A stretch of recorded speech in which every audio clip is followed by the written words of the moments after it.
Agora para bem-estar animal. Hoje com a gerente de projetos da Bianimal, a Janaína Braga, ao vivo. Oi, Janaína, tudo bem? Boa tarde. Oi, Tavinho, boa tarde, tudo bem e você? Também, tudo ótimo, sempre. A Janaína, que vai conversar com o doutor em Sanidade Animal e professor do Instituto Federal de Rondônia, o Flávio Henrique Bravin Caldeira. Olá, Flávio, boa tarde. Olá, boa tarde a todos. Bom, eles vão falar sobre mortalidade de bezerros. Já cruzei na área e agora a jogada é com vocês. Janaína. Então vamos lá, Tavinho, o tema de hoje é um pouco assustador, né? Se a gente pensar e considerar aí que os levantamentos que a gente tem disponível fala que nós produzimos em média 50 milhões de bezerros e temos uma taxa de mortalidade de aproximadamente 10%. Então nós estamos falando aí, né, de 5 milhões de bezerros que estão morrendo antes de serem desmamados. Justamente por isso a gente trouxe o professor Flávio. Eu gostaria de agradecer mais uma vez, professor, a sua disponibilidade, né, em participar e falar um pouco, trazer algumas soluções para a gente conseguir reduzir essa taxa de mortalidade. Então, bem-vindo, e aí aproveito para já fazer a primeira pergunta, né? Essa alta taxa de mortalidade está relacionada a quais são as principais causas que hoje a gente tem de morte de bezerros no nosso país? Primeiro, obrigado, Janaína, pelo convite, a oportunidade de estar aqui num tema tão relevante, importante e deixado de lado, né, que é a saúde do rebanho. Bom, em bovinos adultos, a taxa está em torno de 5 a 7 e bezerros nessa faixa de 10%, que eu acredito que o dado ainda é subestimado. A gente acredita que em várias fazendas a gente tem uma mortalidade ainda maior. Em relação às doenças de bezerros, predominantemente, nós temos as doenças que causam diarreia e pneumonia, predominantemente, que são doenças multifatoriais, a gente vai falar daqui a pouco. Somado esses dois grandes grupos, né, de doenças que causam diarreia e pneumonia, nós temos aí ressurgindo no último ano vários casos de babesiose, que é aquela doença transmitida por carrapato, e agora, ligando o alerta ainda maior, algumas doenças que são consequências da falta de manejo adequado do umbigo tem nos preocupado a campo.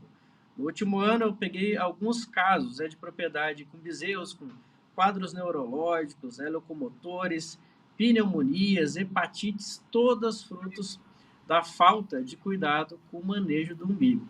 Então, na lista geral, seriam essas 4 grandes preocupações. Interessante a gente pensar, né, que grande parte dessas mortes poderiam ser facilmente evitadas, né? Se a gente pensar na cura do umbigo, então não vou me estender muito, gostaria de levar essa pergunta para você, né? Quais são as ações, né? O que o produtor pode fazer na prática para minimizar a ocorrência dessas doenças e dessas mortes? Então, na prática, né, a gente tem, lógico, aquele protocolo sanitário, né, clássico. Então, a gente sempre vai recomendar contratar, né, uma equipe aí de sanitaristas, de veterinários para a montagem desse protocolo. De princípio, Janaína, a gente tem que pensar que há uma falha muito grande nos protocolos sanitários brasileiros hoje em dia. Ainda mais, né, depois da retirada da vacina da febre aftosa, tivemos um relaxamento na aplicação de vermífugos e outras vacinas, muitas vezes por preguiça ou por descuido de levar os animais aos currais. Agora, uma coisa bem importante, falando em bezerro, é que há uma relação muito forte entre ambiente e mortalidade. O bezerro é muito dependente do ambiente. Ele nasce, né, para quem não sabe, mas o bezerro ele nasce dependendo primeiro do colosso materno. Então ele nasce com quase 0 de anticorpos ali, né? Então quando ele cai naquele ambiente, aquele ambiente é sujo, tem bastante matéria orgânica, umidade, frio, né, a temperatura não está adequada, o bezerro ele é um alvo, né, de várias doenças, de vários patógenos. Então um dos cuidados principais é no momento do parto, certo? Uma colostragem adequada, um manejo de umbigo de forma adequada, já início dos protocolos preventivos. Vale lembrar que cada bezerro perdido, hoje, dependendo da fazenda, a gente calcula bastante nas fazendas, pode tirar o lucro, né, de 3 a 5 bezerros produzidos de dentro da propriedade. Então, esses cuidados são bem importantes para a gente reduzir e, se possível, na fazenda, zerar essas mortalidades. Professor, esse é um ponto muito importante, né? Sempre que nós que trabalhamos no campo, somos questionadas qual que é a taxa de mortalidade ideal, a nossa resposta, assim, de bate e pronto, é 0. Né? Ideal é aquilo que a gente almeja, é a meta que a gente quer alcançar. E muitas vezes nós somos criticadas por isso, né? Do ponto de vista das pessoas pensarem, olha, é impossível, né, ter 0% de mortalidade, eu estou próximo disso, mas zerar é impossível. Então, eu queria trazer essa pergunta para você, né? Quando alguém te pergunta, você responde o quê? Qual que é a taxa ideal? Olha, vamos comparar com o confinamento, né? Em confinamento, o pessoal falava antigamente que até 0,5% era aceitável. Mas se a gente for fazer conta, né, de fechar ali a questão da lucratividade, a margem de lucro que está cada vez menor, a gente vê que não dá para aceitar nem 0,5% de confinamento. Então a gente batalha, por exemplo, para ir para 0,1%, 0,15%. Em bezerros, o pensamento deve ser zerar. Não naquele desespero, morreu um animal, e agora? Não vou conseguir zerar. Não, a morte do animal, e a gente vai falar daqui a pouquinho da necrópsia, né?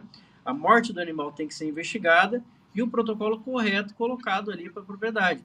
Então, o objetivo deve ser zerar, justamente por essas contas. Se o produtor que estiver ouvindo, faça uma conta. Quanto custou produzir esse bezerro e a morte dele impacta quanto no seu sistema produtivo. Só fazer essa conta que você vai querer zerar também. Professor, um projeto que o tema é Cada Bezerro Importa justamente por isso. Né? Primeiro que o bezerro vai importar porque é um ser vivo, né? A gente tem uma consideração ética a cumprir, mas também porque o impacto econômico, né, da morte, do estresse, das doenças é gigantesco, afetando, né, o resultado econômico do produtor. Mas, professor, quais são, então, os principais sinais que os produtores precisam estar atentos para detectar o mais rápido possível esses bezerros que estão adoecendo na propriedade? Muito boa pergunta, né? Em gado de corte, nós reparamos normalmente o isolamento do rebanho. Aquele bezerro que não consegue mais acompanhar a mãe é um grande indicador. Também em gado de corte, a gente observa um cuidado com bastante carinho, né? Uma alteração, muitas vezes, de pelagem um pouquinho mais eriçada, ocasionalmente um pouco mais escuro. Isso falando em gado de corte. Quando a gente vai para observação mais perto, como a gente faz com o leiteiro, existem alguns cuidados que a gente vai ter que observar. Por exemplo, falando em diarreia, a diarreia normalmente causa uma desidratação. Então, sempre olhe fundo, olho, né, perdão. Se o olho está fundo, indicando desidratação, olhe a região em volta da cauda, em volta do ânus, onde você pode ter um empastamento, um acúmulo de fezes, que pode estar indicando diarreia. Em bezerros coloridos, né, pretos, vermelhos, eles costumam dar uma desbotada, indicando também um processo de desnutrição muitas vezes. Então, os cuidados principais seriam esses, né?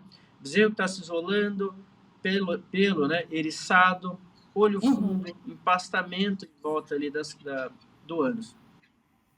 É preciso, né, professor, um monitoramento perto desses bezerros, né? Tá sempre visualizando e quem conhece um bezerro saudável, a hora que bate o olho, né, num bezerro como você trouxe aí, olho fundo, a cauda fica, né, ali fundo também, o pelo oriçado, então fica um bezerrinho que aparentemente não está bem mesmo, né? Então é importante manter esse olho atento para cada bezerro.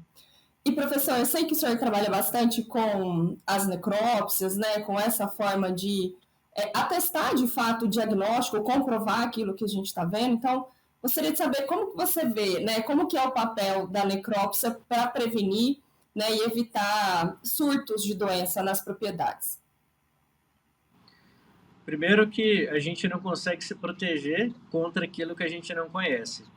Então, é muito difícil estabelecer um protocolo ideal de prevenção e tratamento de uma doença que eu não conheço. E o diagnóstico deve ser tratado como uma coisa séria. A necrópsia é a principal ferramenta de diagnóstico de mortalidade. E aí uma informação importante, normalmente o produtor vai calcular como custo. Só que a maioria das fazendas que eu atendo com bastante frequência, quando a gente vai calcular o que ele gastou, o que ele investiu numa técnica de necrópsia, em técnicas de diagnóstico, como OPG para parasita, esfregaços sanguíneos, entre outros, a gente percebe que isso é um baita investimento para a propriedade. Em algumas fazendas a gente consegue, por exemplo, trocar a molécula de vermífugo, que a gente detecta resistência, Outras, a gente consegue implementar vacinas que não eram usadas, ocasionalmente até mesmo retirar vacinas que não fariam sentido naquele momento. A gente otimiza a eficiência sanitária da fazenda. Então, a técnica de necrópsia, ela veio para não voltar mais, né? Quem quer evoluir, quem quer ter mais eficiência, intensificar mais, vai ser cada vez mais dependente do diagnóstico correto, evitando o uso, por exemplo, de antibiótico de forma discriminada, ou o uso de vermífugos, onde a gente já tem resistência parasitária. Professor, a gente pode fechar sempre pensando, né, no raciocínio que prevenir é melhor que remediar, mas para a gente prevenir da maneira certa, a gente precisa conhecer a nossa realidade, né? É isso que fica de mensagem. Eu gostaria muito de agradecer a sua participação, o tema é super rico e nosso tempo é muito curto, então, muito obrigada, viu, professor? Um abraço, obrigado pelo convite e vamos cuidar, pessoal. De fato, cada bezerro importa. Um abraço.